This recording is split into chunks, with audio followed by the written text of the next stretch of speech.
નમસ્કાર, આપ જોઈ રહ્યા છો નેશન પ્લસ ન્યૂઝ. હું છું આપની સાથે હેતલ ભગત. માલપુરથી દિલ્હી સુધી દંડવત યાત્રા કરી રહેલા રથને બે ખૂટ્યા બળદોએ નુકસાન પહોંચાડ્યું છે. માલપુરથી દિલ્હી સુધી દંડવત યાત્રા કરી રહેલા રથને બે ખૂટ્યા બળદોએ નુકસાન પહોંચાડ્યું છે. હિંમતનગર નજીક સાબર સ્ટેડિયમ પાસે બનેલી ઘટના, જ્યાં સફાઈ કામદારો હડતાલ પર ઉતર્યા હતા અને છાવણી બનાવીને સૂઈ રહ્યા હતા, ત્યાં બે ખૂટ્યા બળદો લડતા લડતા સફાઈ કામદારોની છાવણીમાં ઘૂસી ગયા હતા. સદનસીબે કોઈ જાનહાનિ થઈ નથી. રખડતા ઢોરના ત્રાસનો મુદ્દો ફરી એકવાર સામે આવ્યો છે, જેમાં સ્થાનિક લોકોએ રખડતા ઢોરને નિયંત્રિત કરવા માટે તાત્કાલિક પગલાં લેવાની માંગ કરી છે. આજે સાબર સ્ટેડિયમના સફાઈ કામદારો પાંચ દિવસથી હડતાલ ઉપર છે અને આજે એવી ઘટના બની છે કે આ માલપુરથી દિલ્હી દંડવત પ્રણામ યાત્રે આજે 31 દિવસ થયા છે. આજે 10 કલાકે આ છાવણીની અંદર બધી બહેનો બેઠેલા હતા, યુવાનો બેઠેલા હતા. અચાનક જે બળદિયા કહેવામાં આવે છે, આખલા, એ બે લડતા હતા અને જે માલપુરથી દિલ્હી દંડવત યાત્રા રથ જઈ રહ્યો છે, એ આ રથને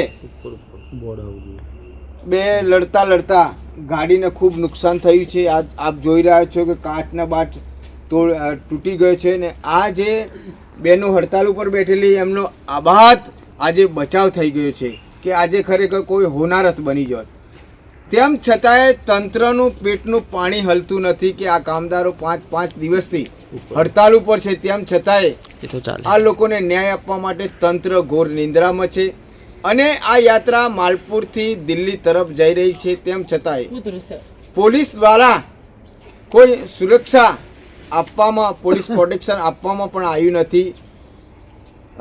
ભોભોઈ સુધી હોમગાર્ડ પોલીસ અમારે જોડે રહી હતી, પરંતુ આજે 10 દિવસથી રાત અને દિવસ આ યાત્રા અહીં 4 દિવસથી છે.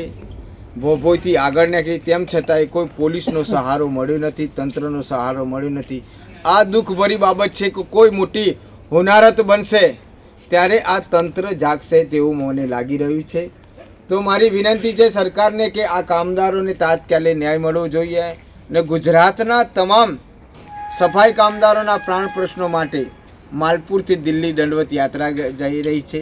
ત્યારે આજે જે આખલા કહેવામાં આવે છે, આજે બે લડતા હતા અને ગાડીને નુકસાન થયું છે ખૂબ, પરંતુ આ જે હડતાલ ઉપર બેઠા છે એમનો આબાદ બચાવ થઈ ગયો છે.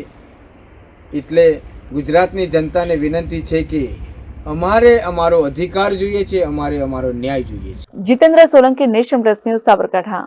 સમાચારોના સતત અપડેટ મેળવવા માટે અમારી નેશન પ્લસ ન્યૂઝની યુટ્યુબ ચેનલને સબસ્ક્રાઇબ કરો, બેલ આઇકન દબાવો અને જોડાયેલા રહો ફેસબુક, ઇન્સ્ટાગ્રામ અને ટ્વિટર પર.